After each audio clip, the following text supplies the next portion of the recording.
अहम जान तू न अस्आम न त्वम जना अधिपा न च ए न भविष्याम सर्वे वयंतम परम।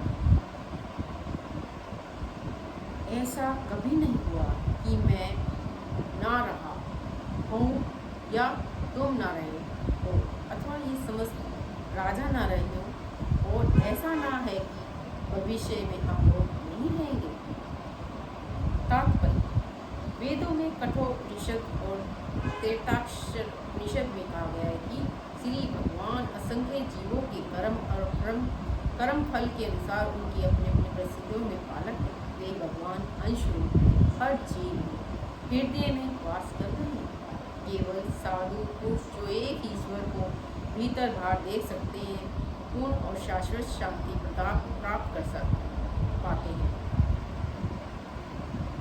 जो वैदिक ज्ञान अर्जुन को प्रदान किया गया है, वही विश्व के समस्त पुरुषों को प्रदान किया जाता है। जो विद्वान होने का दावा तो करते हैं, किंतु जिनकी ज्ञान राशि न्यून है, भगवान वे स्पष्ट कहते हैं कि स्वयं अर्जुन युद्ध भूमि में कितने सारे राजा शासक प्राणी हैं। इन जीवों की बुद्ध तथा मुक्त अवस्थाओं में भगवान ही एकमात्र उनकी पालक है। भगवान परम पुरुष है तथा भगवान के चिर संगी अर्जुन एवं वहाँ पर एकत्र सारे राजगण शाश्वत पुरुष हैं। ऐसा नहीं है कि ये भूतकाल के प्राणियों के रूप में अलग अलग नहीं थे। ऐसा भी नहीं है कि शाश्वत पुरुष बने नहीं रहेंगे। उनका अस्तित्व भूतकाल में था और भविष्य में निर्बोध रूप से बना रहेगा। अतः किसी के लिए शोक करने की कोई बात नहीं है। यह मायावादी सिद्धांत की मुक्ति के बाद आत्मा माया के निवारण से पृथक होकर निराकार ब्रह्म में लीन हो जाएगा और अपना अस्तित्व खो देगा।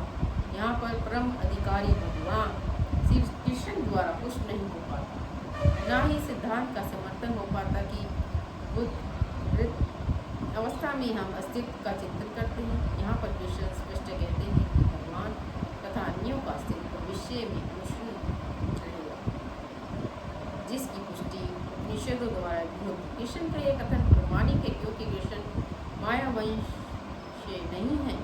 यह अस्तित्व तथ्य न होता तो फिर कृष्ण इतना बल क्यों देते? वह भविष्य के लिए मायावादी तर्क कर सकते हैं कि कृष्ण द्वारा अस्तित्व आध्यात्मिक न होकर भौतिक है। यदि हम इस तर्क को कि अस्तित्व भौतिक होकर स्वीकार कर लें, तो कोई कृष्ण के अस्तित्व को किस प्रकार पहचाने? कृष्ण भूतकाल में भी अपने अस्तित्व की पुष्टि करते हैं और भविष्य में भी अपने अस्तित्व की पुष्टि करते हैं।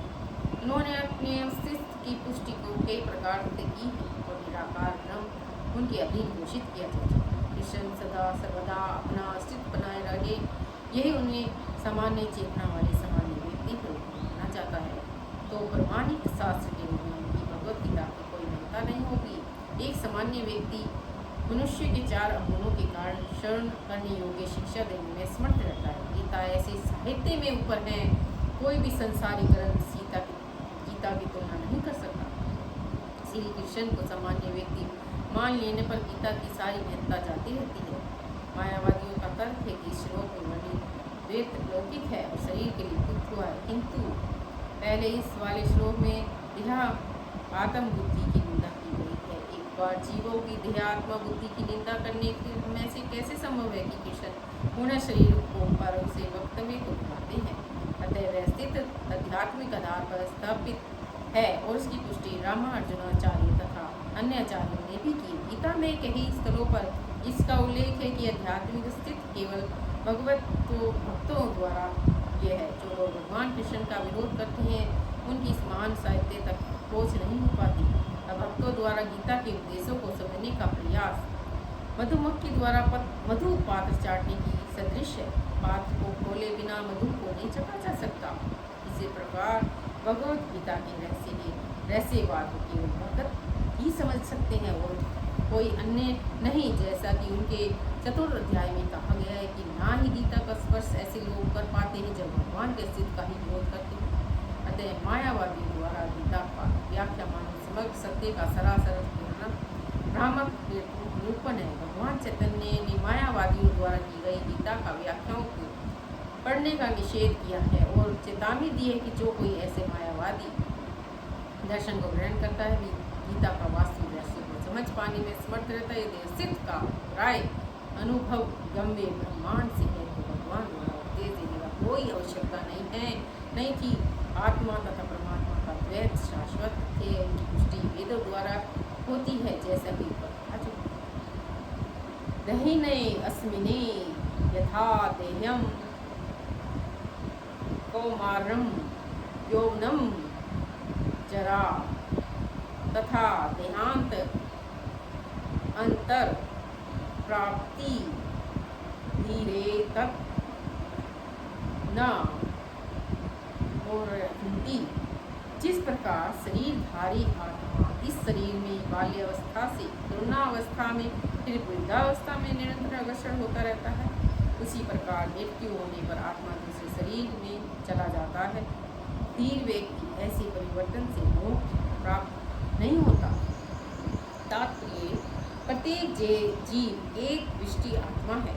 यह प्रतिक्षण अपना शरीर करता रहता है, कभी बालक के रूप में तो कभी युवा तो कभी वृद्ध पुरुष के रूप में, तो भी आत्मा बेही रहता है, उसमें कोई परिवर्तन नहीं होता है। जो विष्टि आत्मा मृत्यु होने पर और शरीर बदलकर दूसरे शरीर में देहांत कर जाती है वह, और क्योंकि अगले जन्म में इस शरीर मिलना अवश्य भावी है, चाहे वह शरीर आध्यात्मिक हो या भौतिक। अतः अर्जुन के लिए ना तो भीम ना ही द्रोण के लिए शोक करने का कोई कारण था, अपितु उसे प्रसन्न होना चाहिए था कि वे अपने पुराने शरीरों को बदल कर नए शरीर धारण करेंगे और इस तरह से नई शक्ति प्रदान करेंगे। ऐसे शरीर परिवर्तन से जीवन में किए कर्म के अनुसार नाना प्रकार के सुखों भोग या कष्टों का लेखा हो जाता है। क्योंकि भीम वे द्रोण साधु पुरुष थे, इसलिए अगले जन्म में आध्यात्मिक शरीर प्राप्त हो गए, नहीं तो कम से कम उन्हें स्वर्ग में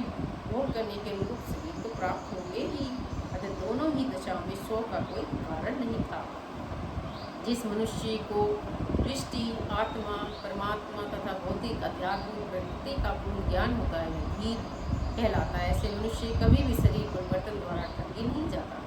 आत्मा में एकात्मकवाद और मायावादी सिद्धांत मान्य नहीं हो सकता, क्योंकि आत्मा में इस प्रकार विखंडन से परमेश्वर में खंडीय परिवर्तनशील हो जाएगा, जो परमात्मा में अपरिवर्तनीय होने से सिद्धांत के विरुद्ध है। गीता में पुष्टि भी है कि आत्माओं के खंडों का शाश्वत अस्तित्व है, जो ईश्वर कहा जाता है, अर्थात उनमें भौतिक प्रकृति से भिन्न भिन्न अंश नित्य रहते हैं। यहाँ तक कि मुक्ति के बाद भी दृष्टि आत्मा जैसे का तैसा भिन्न अंश बना रहता है, किंतु एक बार मुक्त होने पर श्री भगवान के साथ सच्चिदानंद रूप में रहता है।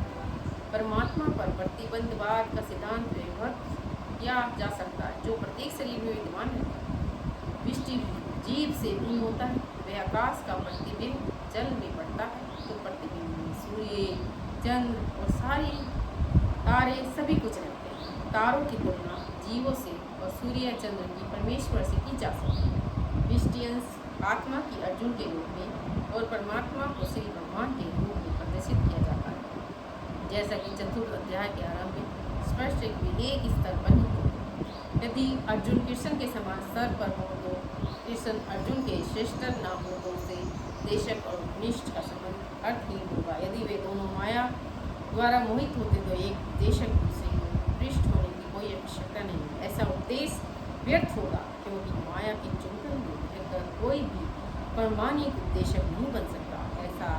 ऐसी परिस्थितियों में वह मान लिया जाए कि भगवान कृष्ण परमेश्वर जो पद में माया द्वारा विस्मृत अर्जुन रूपी जीव से श्रेष्ठ है। मात्रा स्पर्श तू बस रुक जा।